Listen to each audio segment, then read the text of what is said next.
Hello, this is Eric.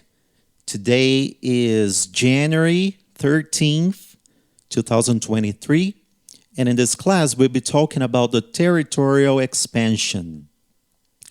This is a very important topic and a very difficult one as well. So I ask you to be very attentive here, and in case you have any questions, please feel free to make any comments, okay?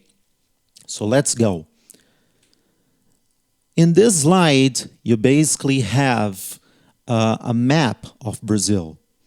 But if you pay attention to the details here, you are going to see that here in this map, you no longer have the Treaty of Tordesilhas that had been made to indicate the territory that was destined to the Spaniards and the territory that was destined to the Portuguese, right? So, if you remember our past classes, you will know that we had the Iberian Union, right, in the 16th century, and basically during the Iberian Union, you had Portugal and Spain being led by the same king, right? And we can see the effects of the Iberian Union here, because then, since both kingdoms are being governed by the same crown, by the same king, the Treaty of Tordesilhas, the division of territory is no longer needed to exist, right? So the territory, the national territory, was naturally expanded, as you can see. And there's going to be other factors. There are going to be other factors that will potentially impact the size and the shape of this territory.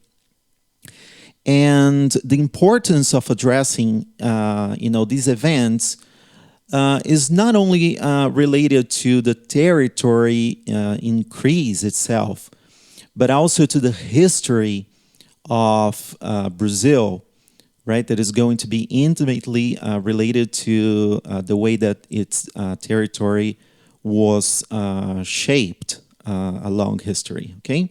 So this is what we're going to be studying. So, concept and initial factors, right? So the territorial expansion comprises the limits of the Brazilian territory that occurred between the discovery, this is very important, the period of time we'll be encompassing here, that we'll be covering here is the period that goes from the discovery of the country, the quote-unquote discovery of the country, and the Treaty of Madrid, signed in 1750. As I said, the Iberian Union is the kickstart, for this drastic change that we can notice in the territory. But there are other factors as well. So we have here the demographic expansion. This is something that is pretty plain, right? The population increased along the years, so it's natural that the population, the Brazilian population, went from the coast inland, right? This is a natural consequence. And also we're going to have the diversity of activities, right? We mentioned sugarcane, the sugarcane harvesting, and we also mentioned the backwood or backland drugs, right? In one of the last classes. But this time we will be mentioning another activity that is frequently ignored by teachers and historians, which is cattle ranching and livestock. We're going to understand the importance of these activity in the way that the territory was shaped, okay? Also, we have the Trailblazer expeditions, the Quilombos, which is something that we have already addressed in our in one of our last classes, and the gold cycle that will be briefly covering in this class, and that will be addressed in more details in one of our future classes. Okay, so basically, we have to understand how all of these initial factors interacted and how they unfolded along the time, so we may understand how the Brazilian territory, was shaped, right? So,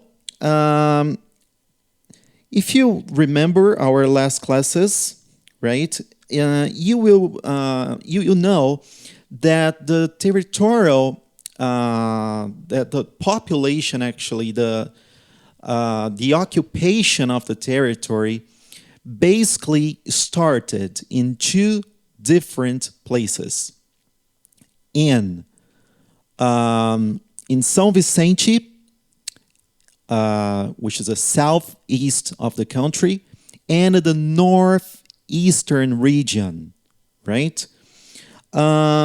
It is very important that we differentiate these places and the way they were populated and the way that they were used by the Portuguese crown and the people that lived here at the time.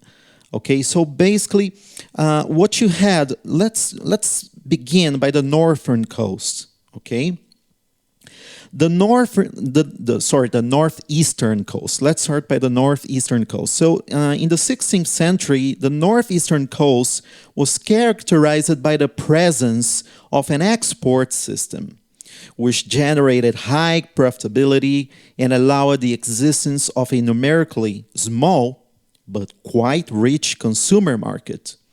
So the masters, the sugar cane mill masters that lived there in the northeastern coast, they enriched it by export. And they basically acquired from Europe all the products necessary for their prosperous subsistence, from foodstuffs, fabrics, and even luxury foodstuffs as well. Right? So the prosperity would inevitably stimulate the emergence of some internal areas designed to supply the sugar coast. Okay, this did not occur on a large scale because the logic of mercantilist policy aimed to prevent a self-propelled colonial economy. If you remember that, actually in the first classes I commented that Portugal was really the metropolis, and it was interested in making of Brazil a colony, a totally dependent and limited colony. Limited to what? Limited to supplying and to making the metropolis prosperous, right? This is something that we must understand here. So first, in the northeastern coast, there were interests created by Portuguese and Dutch traders. Remember our last class, right, when we addressed the issue of the Dutch influence here in Brazil. So the Portuguese and the Dutch, they enjoyed these exceptionally low freight. Secondly, there was a political concern to prevent the emergence in the colony of any activity that competed with the metropolitan economy. So here's where we reach the issue of cattle ranching. This activity, cattle ranching, was one of the few activities that did not compete with the backland drugs and the sugar cane, right? But we have three different phases and the decline of this activity here in Brazil.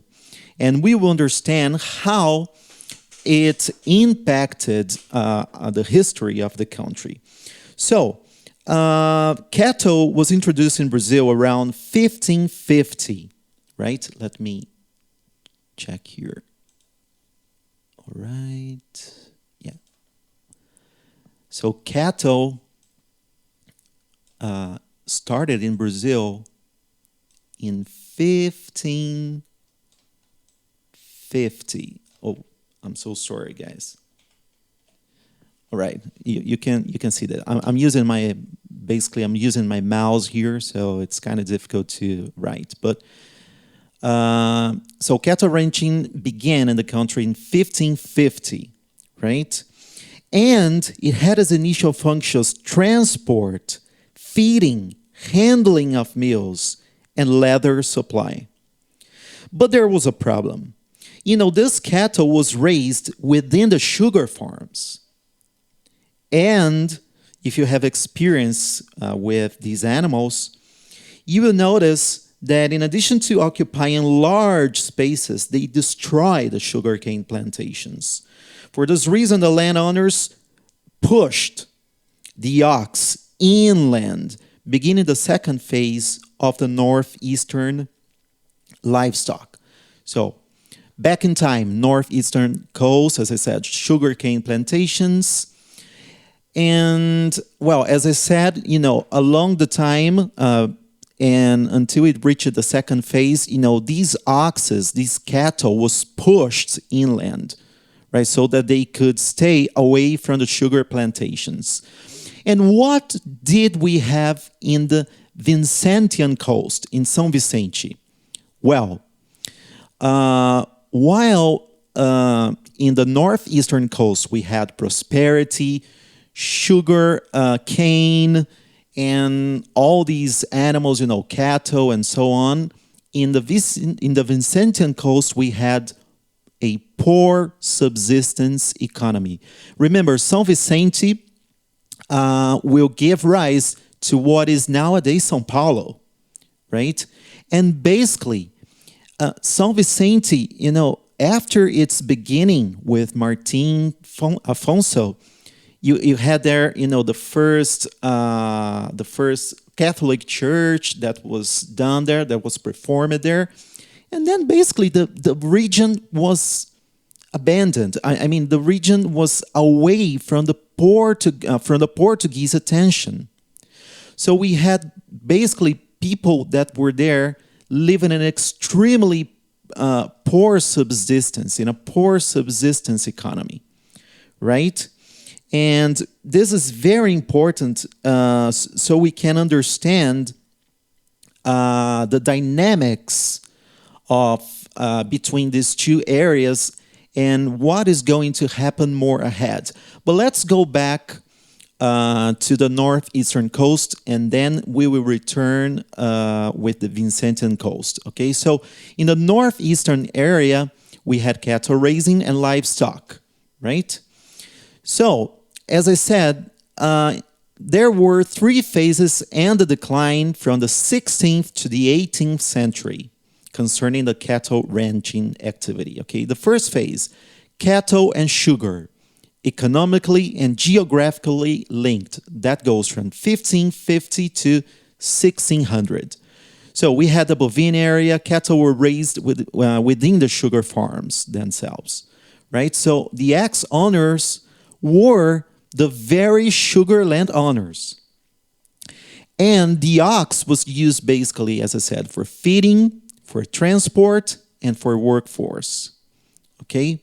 Why workforce? Yeah, because they helped, push all those devices there in the sugar mills. Okay? And the labor applied to look after the livestock was basically the slaves, right? This is something very important. Concerning the slaves, I had mentioned in the previous classes that, indigenous and African slavery live together. But actually here we're going to amplify this understanding, and we are going to understand the dynamics between these two types of slavery here.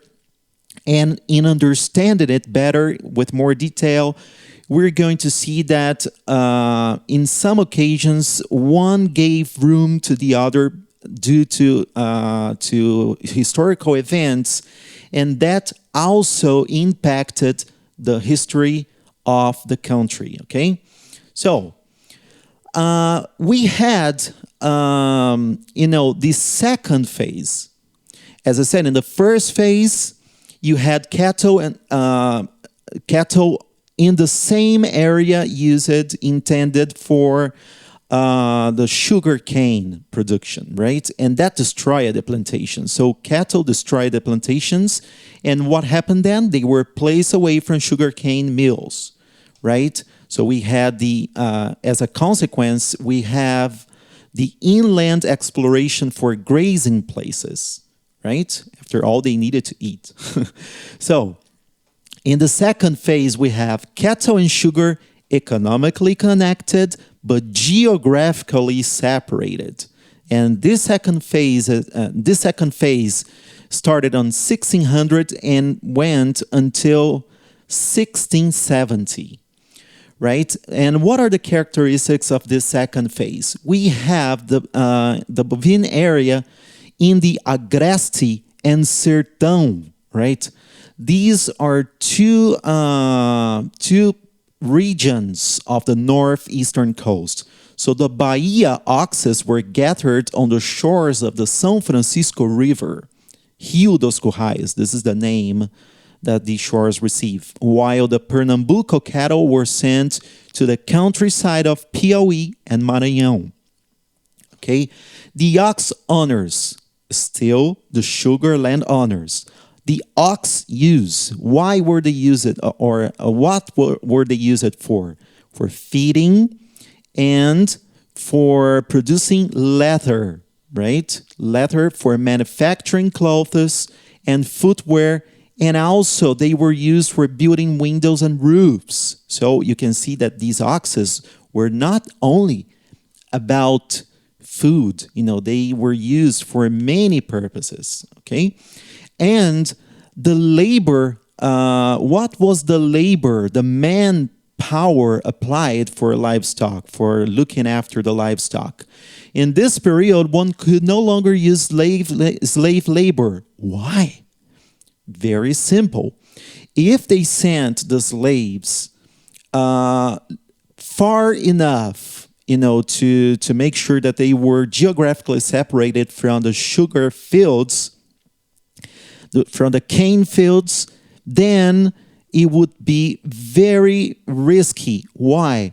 Because, these slaves, they could flee.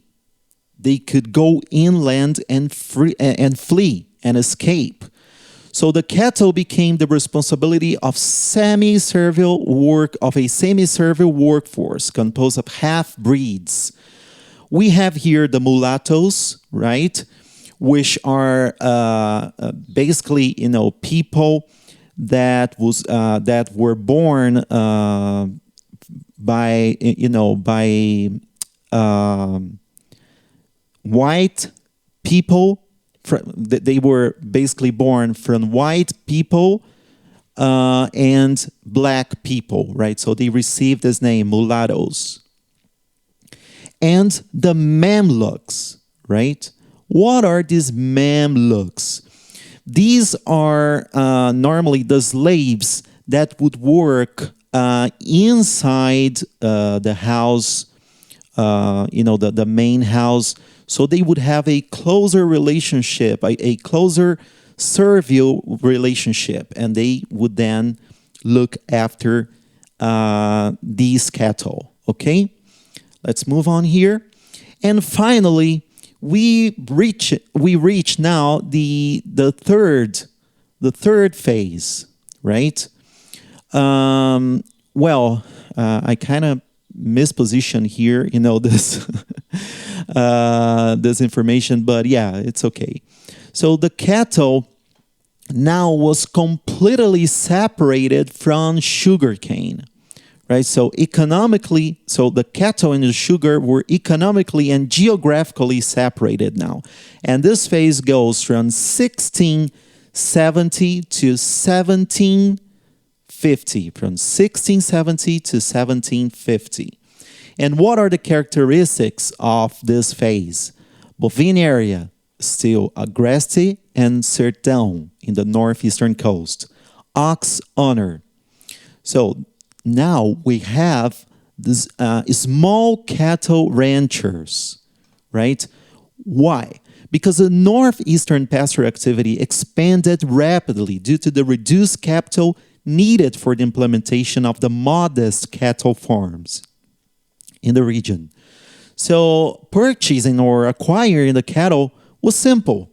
Any settler, usually half-breeds, the same mulattoes and Mamluks that we had mentioned before, they worked for a few years on a cattle farm.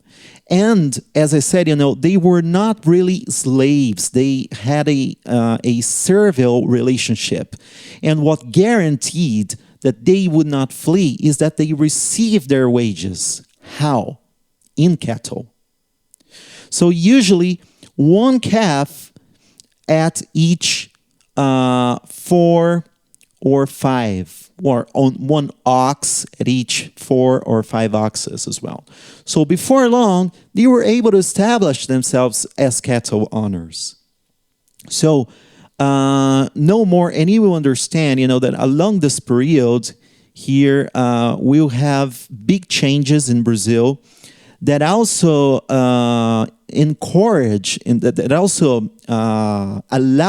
enabled the rise of these small cattle ranchers, right? Such as, for example, the gold cycle, right?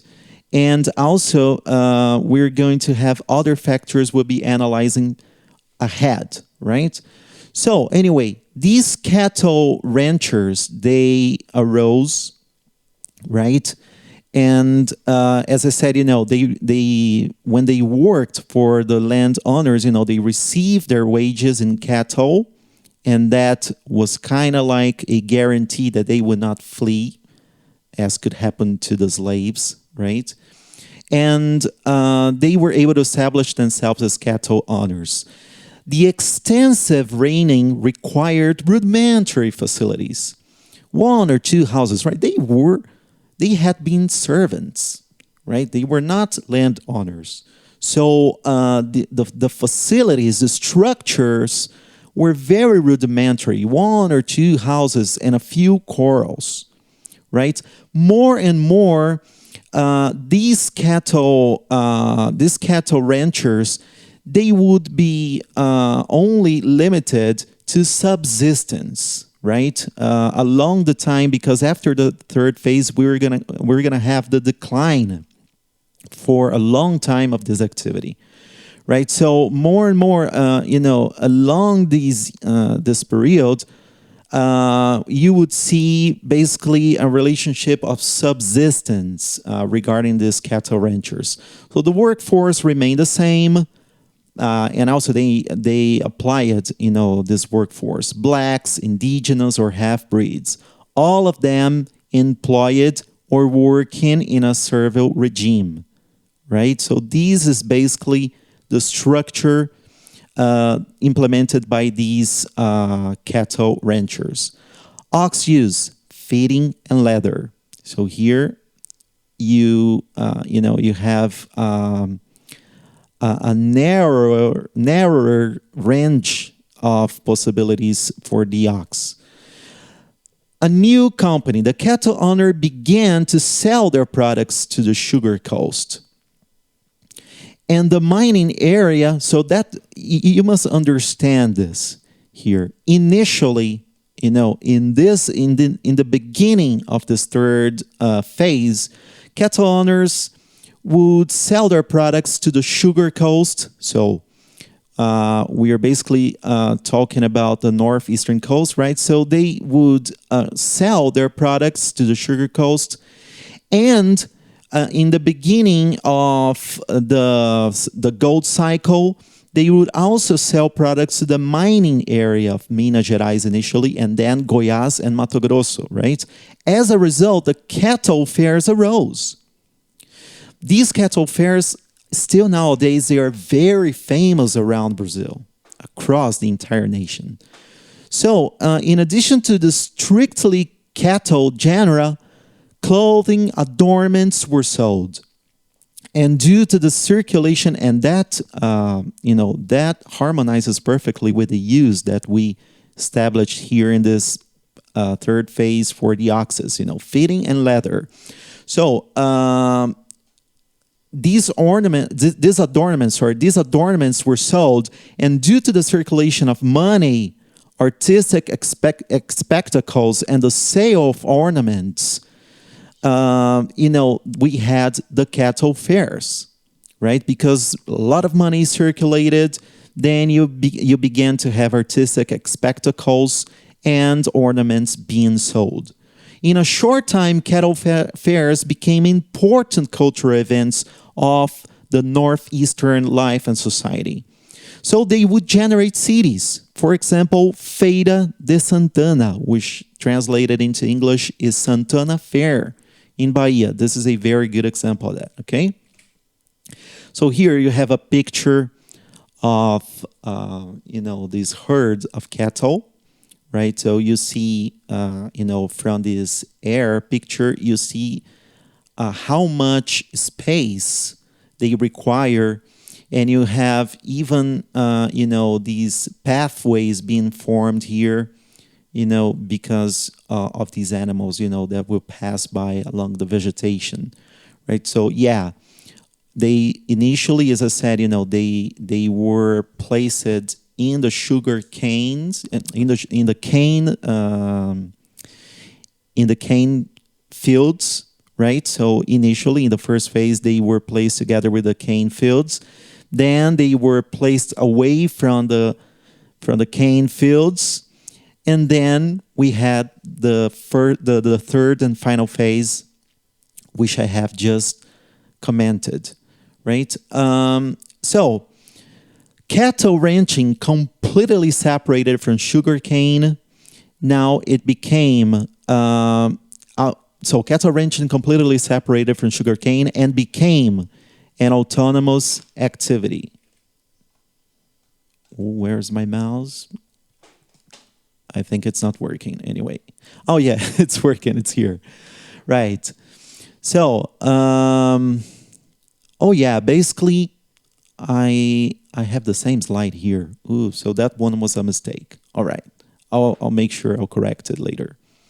So let's move on. And after the third phase, we have the cattle ranching decline, right?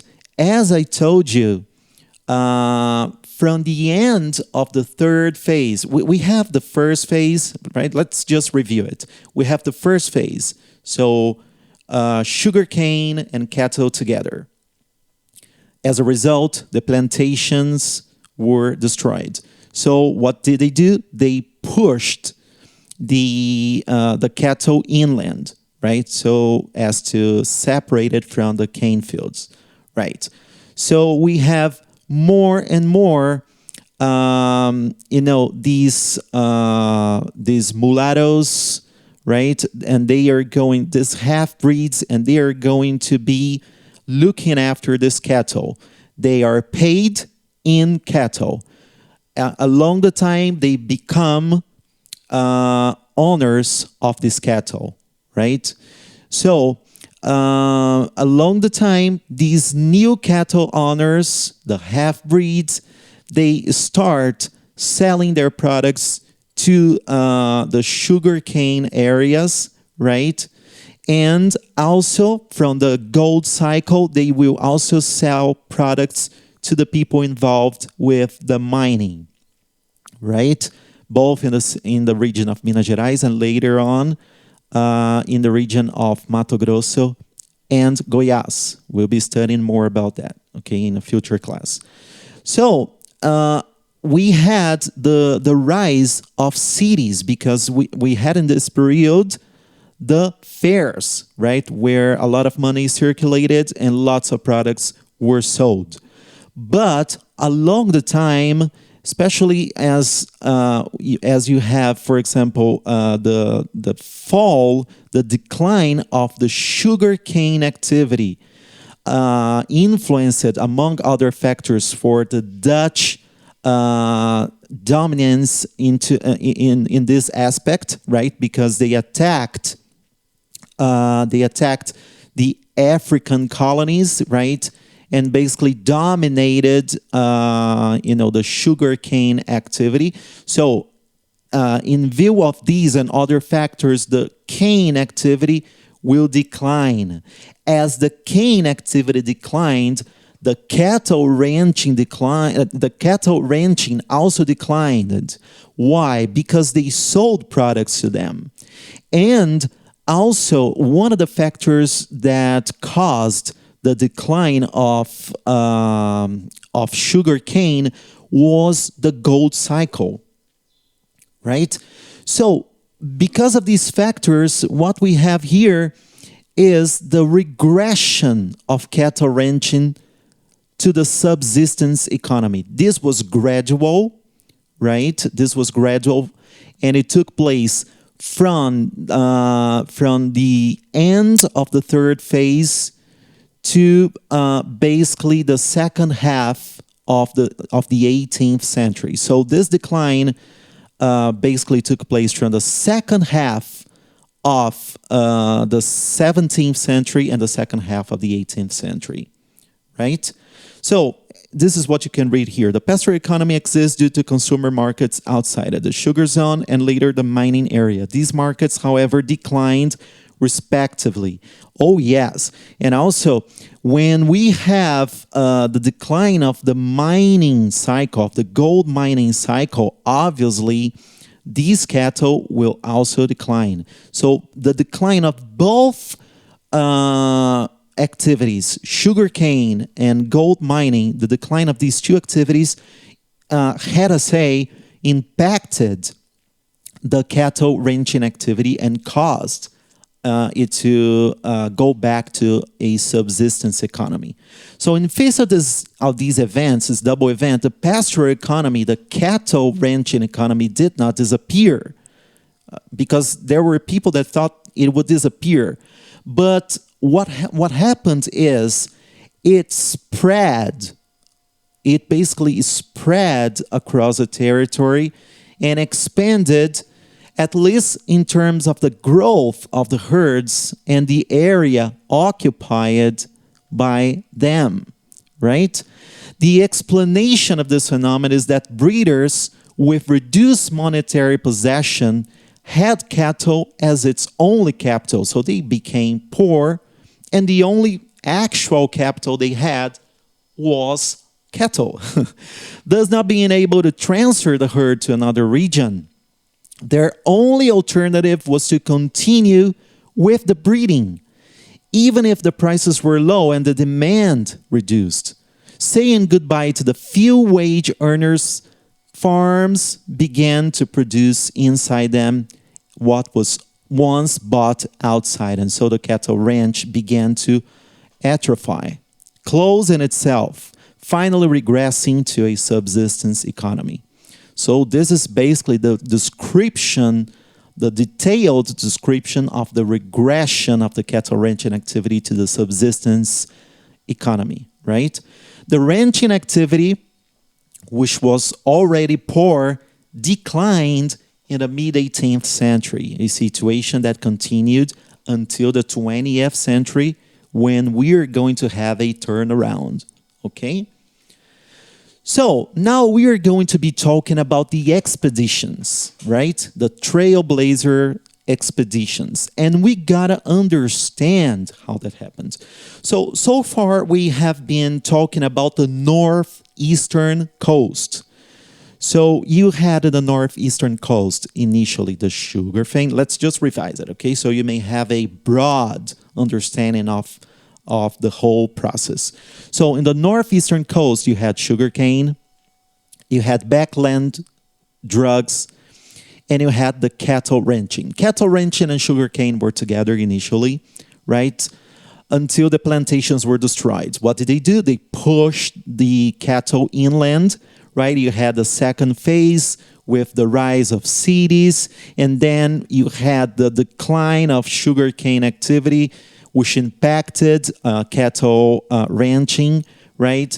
And simultaneously with that, you have the you have the rise of the gold mining cycle, which also impacted sugarcane, but at least gave some some extra strength to the cattle ranching. So cattle ranching basically benefited from sugarcane for a while. When sugarcane declined, it declined as well, right? And one of the factors for the decline of sugarcane was the Dutch domain, the way they dominated the sugarcane market, right?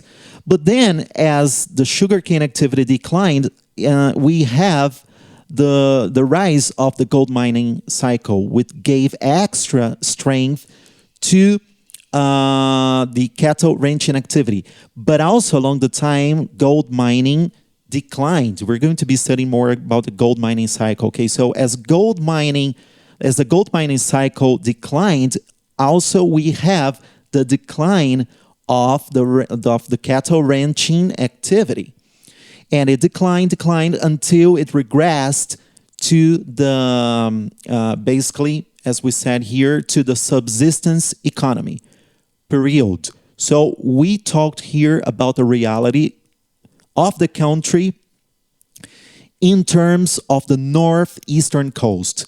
But we got to understand that away from the northeastern coast, we have São Vicente. And as I had told you before, São Vicente was basically abandoned by the Portuguese crown because the Portuguese crown focused entirely on the northeastern coast, right? But there were people here. There were people in São Vicente, which, as I said, would give rise to what is now São Paulo. And also, together with that, we have the fact that the Portuguese, because of the problems they were having with the Netherlands that were dominating the sugarcane market, these Portuguese, they were really mad. They needed to find another way of making money. And they knew that, or they suspected that there was gold in the Brazilian territory. The Spaniards were finding gold. So they said, there must be gold in this place as well, right? And they knew from the indigenous peoples that there were precious metals in the territory. They just didn't know exactly where. Right? So you basically had the entries. Initially, you had the entries. What are the entries? The entries are the Portuguese crown trailblazers. But these Portuguese crown trailblazers basically were not successful in their endeavor, right? They were pretty much only about populating areas, but they didn't make any progress in terms of going inland. Okay, but then we have the private expeditions, and these ones, the private expeditions, they really transformed the country, and we are going now to be analyzing that in more detail. So we have the São Vicente context, right? They were isolated. Basically, what you had here was castaways, poverty, and indigenous slavery. The only money that they made before the expeditions was selling products based on banana to the Spaniards. This is basically the economic activity here. From practiced by the Paulistas. Paulistas is São Paulo citizens. São Paulo locals, okay? So, this is a picture,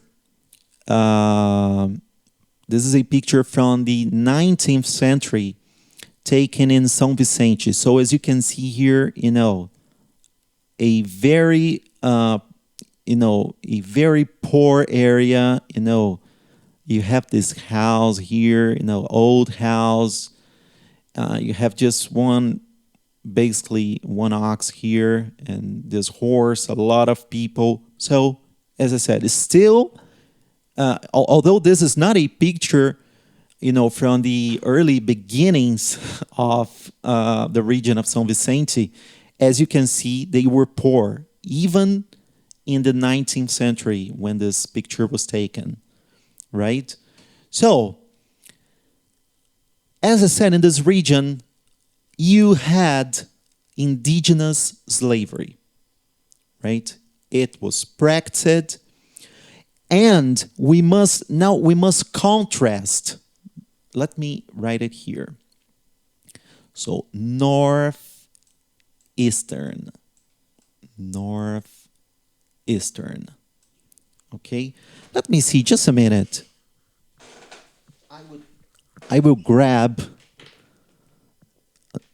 an equipment that I have here, this device, and I'll try to make it work for us, because I hate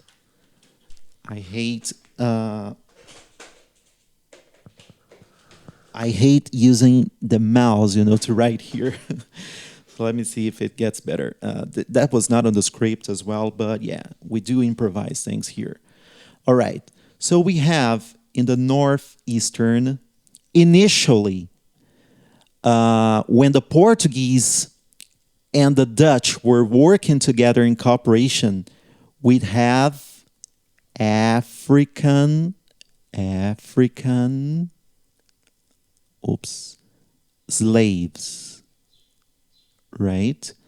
But then, once the Dutch were expelled from the territory, and you can watch our previous class on this, so as the Dutch were expelled from Brazil, what did they do? They attacked African colonies, and they began to, for some time, dominate the sugarcane market. And what happened then? You basically had a sugarcane crisis in Brazil. And you have also a scarce labor. Let me go back here. Okay, there you go. You have a scarce black labor force in the first half of the 17th century. Why? Because the Dutch, they dominated the slave trade as they dominated the sugarcane market during this period. So what happened because of that? Basically, you will have the northeastern area in desperate need for labor force. And what is the solution? The solution is to find indigenous peoples and enslaving them. Okay? So who would do that? As I said, the entries were not successful. So basically, we are going to have in this first moment here, oh my gosh, where is it? Okay. You will have battling with, my equipment this time, but please be patient. So we're going to have the Vincentian trailblazers. So these guys, they were poor, they were isolated, and they had nothing to lose. So they will enter the territory to hunt and enslave the indigenous. And these are the same guys. If you remember one of our past classes, you saw the picture of that trailblazer in São Paulo as someone that is, to which people are paying tribute. And it really disgusts me, because these guys, they were evil, they were violent. They will go inland, hunt, and enslave the indigenous. They they raped female indigenous. They were evil people, right? Not the kind of people that you will pay tribute to, that you will build a statue as a tribute to. Okay, so the northeastern territory, the northeastern region was prioritized. So these trailblazers, these Vincentian trailblazers, they would go inland, hunt, and enslave the indigenous that would be sent to the northeastern region area of the country, right? And in many cases, what would they do? They didn't have, to just walk along the forests and search for the indigenous. No, they knew that there were Jesuit missions. If you remember, I also mentioned that in one of the past classes. The Jesuit missions, right, they were basically surviving based on the labor of the indigenous peoples that had been domesticated. So basically, these trailblazers, they would go inland and prioritize these missions. They would attack them, they would kill the Jesuits in some cases, and they would enslave in these domesticated indigenous that would give them a lot of money because they were already used, to agriculture and other activities that original indigenous do not do. So they were basically, these indigenous, they were ready to work. Please understand what I'm trying to say. This is something evil, that happened in the history of our country. But yeah, they benefited from that. The trailblazers benefited from that, and they sold this indigenous and made a lot of money. But the Catholic Church, the Catholic Church was not simply watching that and being happy with it. They threatened the trailblazers. What happened then? Do you think that the trailblazers were afraid? No, on the contrary. You have here this picture, in this area here, let me draw here. You have the Jesuit College, right, in the government palace of São Paulo. And basically what the trailblazers did is they invaded this college, and they banished the Jesuits, right? And that took place in 1640. It is known as the Kick Out the Priest episode, right? But time went by, and 8 years later, the African territories were reconquered by the Portuguese. So what happened then? As a result, we're going to have the black slave trade back. We're going to have the end of the indigenous hunting cycle, because the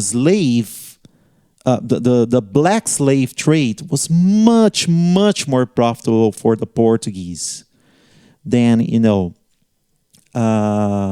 paying for, than the indigenous trade, and paying for this indigenous. So what happened is no more hunting.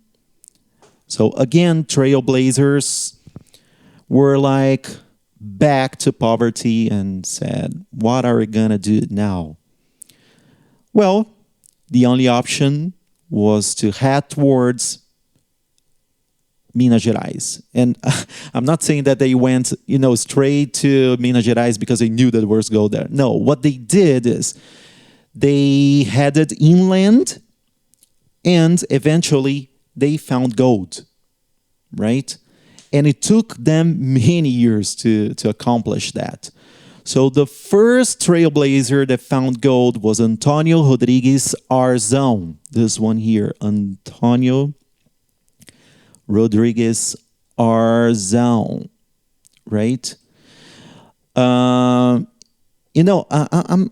I'm kind of highlighting here the trailblazers. Don't forget that these evil people, they also were involved in destroying the quilombos. Remember when we talked about the quilombos? You had Domingos Velho, right? That really, really tough guy, that really evil trailblazer. He killed and he destroyed the quilombo, the main quilombo, right? And now, almost simultaneously, you have the trailblazers heading inland, and by the end of the 17th century, in 1693, they found gold. They found gold deposits in the Caeté region, right? So that would mark the onset of Minas Gerais, of the region of Minas Gerais, right? Onset of Minas Gerais and of the gold cycle. We will dedicate at least one entire class to talking about the gold cycle, okay? At least this is my intention. So the second expansionist wave of trailblazers, because the first one was to Minas Gerais, right? And obviously, as you can imagine, there were conflicts there. They were not, respectful in many cases, and we are going to be exploring that when we talk about a gold cycle. But we had a second expansionist wave of trailblazers in Mato Grosso.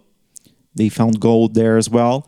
And we have a third expansionist wave of trailblazers in the region of Goiás, right? And here you have a picture, and you probably know what they would employ, the black Africans to do, right? What they would have the black Africans to do. And to finish our class, we have the Southern territorial occupation. And that was a consequence of that period, that hunting, that indigenous hunting cycle period. So the trailblazers penetrated, the territory during the indigenous hunting cycle. So they end up reaching the southern area, right? And we have this military occupation. Now, this is going to, this is something that we have to understand because it is very, these events are very important. So basically, in 1545, Spain discovered the silver mines of Potosí, and then Viceroy of Peru, which is now the Bolivian territory, right? So they found silver there.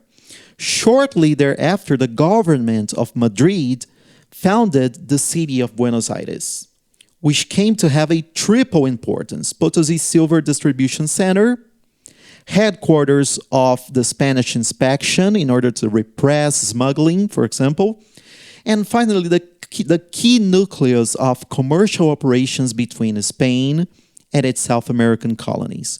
So, Buenos Aires had this triple role. Thus, the Potosí-Buenos Aires axis was the most important area of the Spanish colonial pact in South America, okay? However, England was really interested in selling goods to the region. Obviously, right? You have silver, you have money. And also, they were interested in draining silver. So what did they do? They pressured Portugal, it's a lie, to build in 1680 the Santíssimo Sacramento colony, right? Situated on the eastern bank of the River Plate and facing Buenos Aires. I've been there, and I have a picture. Unfortunately, I'm not able, to show the picture now. But basically, from this territory, from this area, you're able to visualize from far away, the city of Buenos Aires. It's really visible, right? So, what happened then is that a new urban nucleus began to serve as a territorial base for the English and the Portuguese merchants to violate Castilian Spanish economic interests in the region between Potosí and Buenos Aires. Right? So you probably figured that Spain didn't like it. So they would not tolerate the existence of Sacramento. In 1680, the Castilians, when I say Castilians, I'm talking about the Spaniards, right? The Spaniards took over the newly established Portuguese colony. Immediately, Lisbon reacted by threatening to open hostilities against Spanish territory. So we had a few negotiations, right? And the first sign of this negotiation we have is the Lisbon Treaty in 1681. So Spain agreed to return the settlement, which was only done 2 years later. The second Spanish attack on the colony of Sacramento, on Colonia del Sacramento, was made by the pretext of changing the political position taken by Portugal. So, you probably noticed that we have different names, right? I used, the original name, Santísimo Sacramento Colony, right? And actually, it ended up being called Colonia del Sacramento, okay? Colonia del Sacramento. So the second Spanish attack on the colony on Colonia del Sacramento was made by the pretext of changing the political position taken by Portugal in relation to the War of Succession in Spain, which began in 1700. At first, the Portuguese Dom Pedro II supported the claims of the Duke of Anjou, grandson of Louis XIV, and pretender to the Castilian throne. However, under pressure from England, Portugal changed its attitude, putting itself in favor of Archduke Charles of Habsburg, whose interests obviously were supported by the Holy Roman Empire, the Netherlands, and Great Britain. The Duke of Anjou took over the government of Madrid under the title of Felipe V of Bourbon. Portugal was directly involved in the Spanish Succession War, which would trigger the second attack by the Castilians on Colonia del Sacramento. Once again, the Portuguese corps succumbed to the invaders. So we had the second Spanish attack, and what happened? Portugal succumbed, right? Portugal was defeated. What happened then is that after this war of succession in Spain, we have the Treaty of Utrecht of 1715, negotiated under the auspices of the British. So they would, in this treaty, the deal was the Colonia del Sacramento region would be returned to Portugal. Soon after the new restitution of the Portuguese Spaniards and Portuguese Brazilians arranged the installation of other locations in the River Plate area, or the Prata area. In 1723, the Portuguese founded Montevideo, occupied by the Castilians 3 years later. Montevideo, which is the capital of Uruguay nowadays. And in 1735, a new military raid would be made against Sacramento, but Portuguese troops managed to prevent the fall of the city. So you see that this city, Colonia del Sacramento, you now understand how it emerged, how it rose, and you can see that it was, a place where Portuguese and Spaniards battled for a long time. And, well, eventually the Portuguese will lose the area to the Spaniards, and they will just basically forget about the area, right? After all, you don't like remembering, recalling a defeat you had. So, with this topic, we now finish our class, right? And I hope you have understood in a very detailed manner how the Brazilian territory was expanded during this period, which we covered, right? And in case you have any questions, please don't hesitate to send me messages. I promise I'm going to do my best to respond each of the questions and comments, okay? So, see you in our next class.